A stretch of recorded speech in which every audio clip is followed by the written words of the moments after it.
Hari ini hari kelima kami melaksanakan tugas patroli dan penyisiran di wilayah rawan gangguan KKB. Terutama di daerah pedalaman yang jauh dari jangkauan pengamanan satuan organik.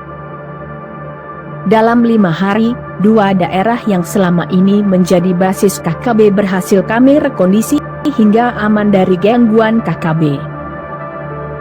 Warga desa yang terpaksa meninggalkan kampung karena takut dengan KKB, sudah kembali ke kampung masing-masing dan beraktivitas sebagaimana biasa.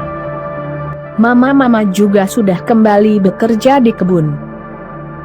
Bahkan anak-anak terlihat sangat bergembira karena sudah bisa bermain bersama-sama. Hari ini kami akan berpatroli menuju satu perkampungan yang juga sudah lebih 4 bulan ditinggal warga karena takut dengan KKB.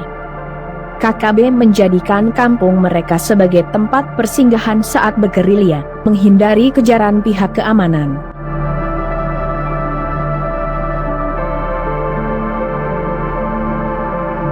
Sekitar pukul 14.30 hari, kami tiba di pinggiran perkampungan, target penyisiran kami yang ketiga.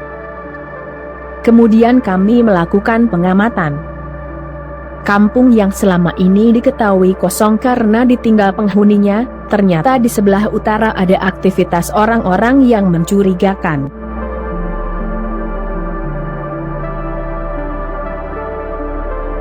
Beberapa laki-laki dewasa terlihat lalu lalang di antara 3 honai.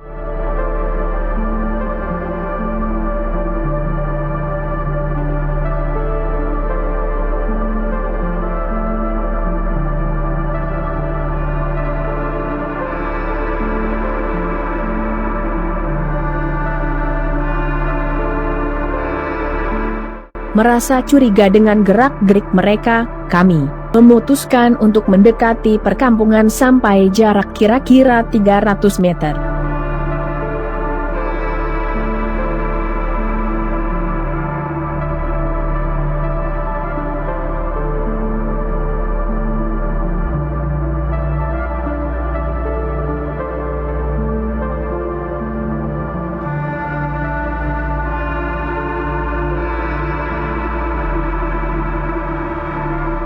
Tiga 30 menit kemudian, kami tiba di sebelah timur honai di mana orang-orang yang mencurigakan terlihat.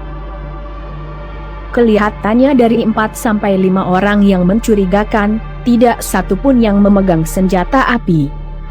Namun dari gerak-gerik mereka, terlihat jelas mereka bukanlah warga kampung. Saya memerintahkan seorang rekan untuk menghamburkan 2 tembakan ke udara sebagai aba-aba peringatan.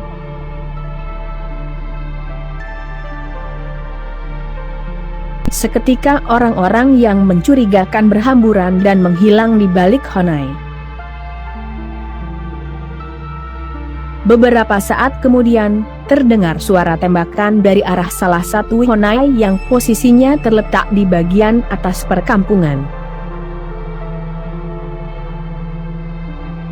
Salah seorang rekan saya langsung mengarahkan senapannya untuk membalas tembakan.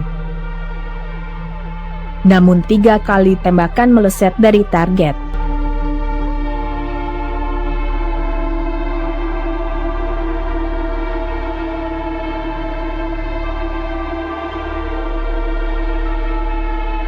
Beberapa saat kemudian, orang yang melakukan penembakan muncul dan berlari menuju honai yang posisinya kira-kira 20 meter di sebelah kiri honai pertama.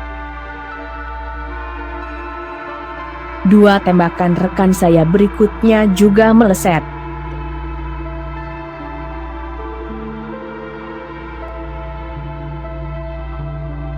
Tembakan rekan saya tidak biasanya seperti ini. Sementara ia sudah terlatih untuk tembakan jarak jauh. Ada 3 kemungkinan yang terjadi. Pertama, kemungkinan peluru sudah lembab karena lama tidak digunakan. Kedua, alur laras yang sudah cacat, atau teleskop yang sudah bergeser hingga perlu dimecing lagi. KKB yang merasa berhasil menghindar dari tembakan, semakin dekat dan percaya diri.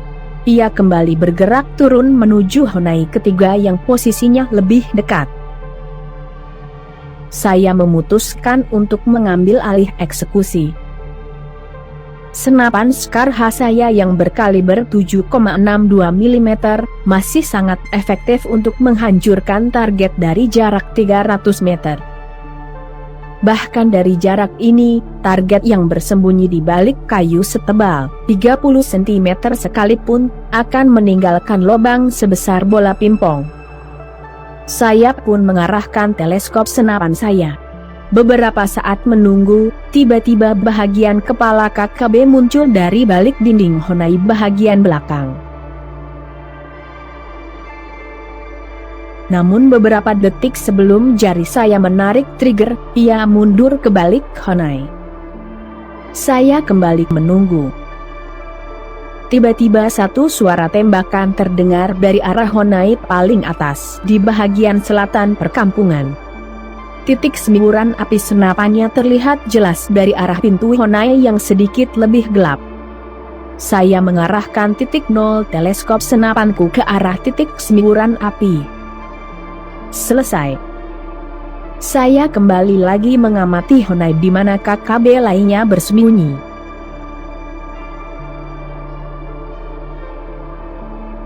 Beberapa menit kemudian, bahagian kepala KKB muncul lagi di posisi sebelumnya.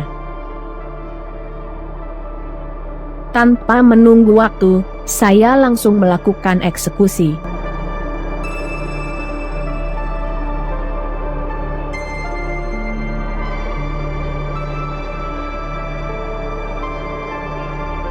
Saya pastikan tembakan saya akurat menyasar target.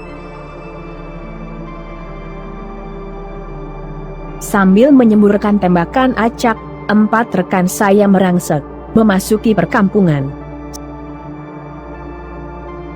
Setengah jam kemudian, seluruh perkampungan berhasil kami kuasai. Kemudian saya menghubungi pasukan satuan organik untuk melakukan olah TKP dan mengambil alih pengamanan. Kami hantu rimba. Komando.